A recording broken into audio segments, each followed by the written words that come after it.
রবি ঠাকুর কেমন ঠাকুর, মাটির না কাঠের?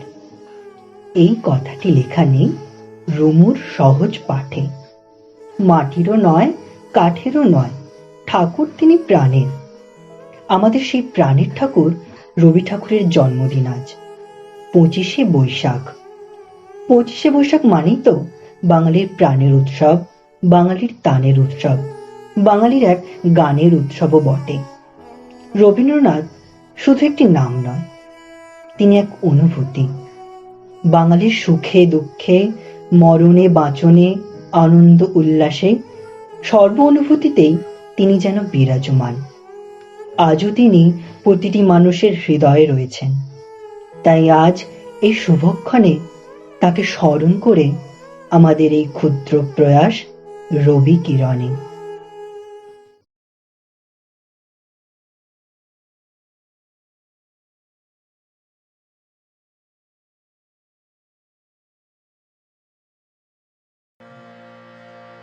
সুখী ভাবনা কাহারে বলে, সুখী যাতনা কাহারে বলে, তোমরা যে বলো দিবস রজনী, ভালোবাসা ভালোবাসা, সুখী ভালোবাসা কারে কয়, সে কি কেবলি যাতনা, সে কি কেবলি চোখের জল, সে কি কেবলি দুঃখের শ্বাস, লোকে তবে করে কি সুখের তরে এমন দুঃখের আশ। আমার চোখেতে সকলে শোভন, সকলে নবীন, সকলে বিমল, সুনীল আকাশ, শ্যামল কানন, বিষাদ জোছনা, কুসুম কোমল, সকলে আমার মতো। তারা কেবলি হাসে, কেবলি গায়, হাসিয়া খেলিয়া মরিতে চায়। না জানে বেদন, না জানে রোদন, না জানে সাধের যাতনা যত। ফুল সে হাসিতে হাসিতে ঝরে, জোছনা হাসিয়া মিলাই যায়। হাসিতে হাসিতে আলোক সাগরে, আকাশের তারাতে আগে গায়। আমার মতো সুখী কে আছে, আয় সুখী আয় আমার কাছে। সুখী হৃদয়ে সুখের গান, শুনিয়া তোদের জুড়বে প্রাণ।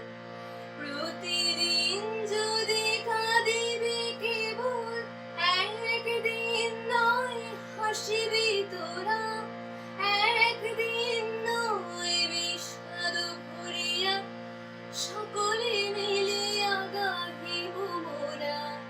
ভাবনা কাহারে বলে, সুখী যাতনা কাহারে বলে, তোমরা যে বলো দিবস রজনী, ভালোবাসা ভালোবাসা, সুখী ভালোবাসা কারে কয়, সে কি কেবলি যাতনা।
নমস্কার। বিশ্বকবি রবীন্দ্রনাথ ঠাকুরের জন্মদিন উপলক্ষে আমাদের এই ছোট্ট নিবেদন, আমি একটি আবৃত্তি পরিবেশন করছি। হঠাৎ দেখা। রেলগাড়ির কামরায় হঠাৎ দেখা, ভাবিনি সম্ভব হবে কোনোদিন। আগে ওকে বারবার দেখেছি লাল রঙের শাড়িতে, ডালিম ফুলের মতো রাঙা। আজ পড়েছে কালো রেশমের কাপড়, আঁচল তুলেছে মাথায়। দোলন চাপার মতো চিকন গৌড় মুখখানি ঘিরে মনে হলো কালো রং একটা গভীর দূরত্ব ঘুরিয়ে নিয়েছে নিজের চারদিকে, যে দূরত্ব সর্ষে ক্ষেতের সেই সীমানার শালবনের নীলাঞ্জনে। থমকে গেল আমার সমস্ত মনটা। চেনা লোককে দেখলাম অচেনার গাম্ভীর্যে। হঠাৎ খবরের কাগজ ফেলে দিয়ে আমাকে করলে নমস্কার। সমাজবিধির পথ গেল খুলে, আলাপ করলেম শুরু। কেমন আছো, কেমন চলছে সংসার ইত্যাদি। সে রইল জানলার দিকে চেয়ে, যেন কাছের দিনের ছোঁয়াচ লাগা পার চাহনিতে। দিলে অত্যন্ত ছোট দু একটা জবাব, কোনোটা বা দিলেই না। বুঝিয়ে দিল হাতের অস্থিরতায়। কেন এসব কথা? এর চেয়ে অনেক ভালো চুপ করে থাকা। আমি ছিলাম অন্য বেঞ্চিতে ওর সাথীদের সঙ্গে। এক সময় আঙুল নেড়ে জানালে কাছে আসতে। মনে হলো কম সাহস নয়। বসলো ওর এক বেঞ্চিতে। গাড়ির আওয়াজের আড়ালে মৃদু স্বরে বললে, কিছু মনে করো না। সময় কোথা সময় নষ্ট করবার? আমাকে নামতে হবে পরের স্টেশনে, দূরে যাবে তুমি। দেখা হবে না আর কোনো দিন। তাই যে প্রশ্নটার জবাব এত কাল থেমে আছে, শুনবো তোমার মুখে। সত্য করে বলবে তো? আমি বললাম, বলবো। বাইরের আকাশের দিকে তাকিয়ে শুধল, আমাদের গেছে যেদিন একেবারে একে গেছে, কিছুই কি নেই বাকি। একটুকু চুপ করে রইলেম, তারপর বললেম, রাতের সব তারাই আছে দিনের আলোর গভীরে। খটকা লাগলো, কি জানি বানিয়ে বললেম নাকি। ও বললে, থাক এখন যাও ওদিকে। সবাই নেমে গেল পরের স্টেশনে, আমি চললেম একা।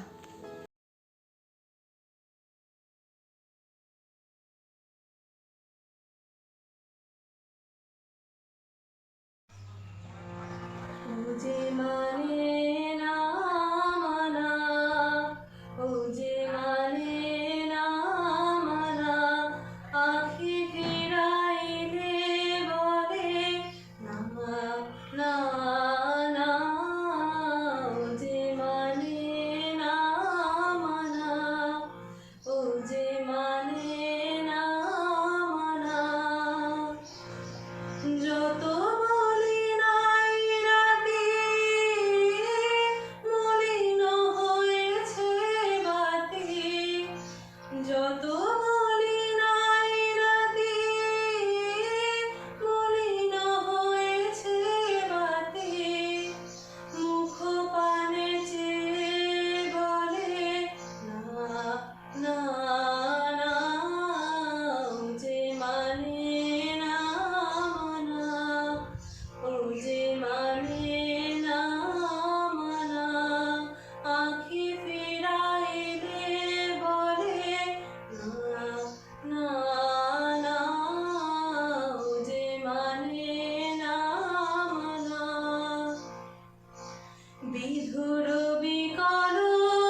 আজ মানবজাতি তথা সারা বিশ্ব এক সংকটময় পরিস্থিতির মধ্য দিয়ে যাচ্ছে। বাতাসে যেন এক মারণ ভাইরাস, কোভিড-19। তাই পশ্চিমবঙ্গে বিভিন্ন প্রান্ত থেকে রবি ঠাকুরকে স্মরণ করে আমাদের এই ক্ষুদ্র প্রতিবেদন। কারণ তিনিই আমাদের শিখিয়ে গেছেন, সংকটেরও কল্পনাতে হইও না ম্রিয়মান, মুক্ত কর ভয়, আপনা মাঝে শক্তি ধরো, নিজেরে কর জয়।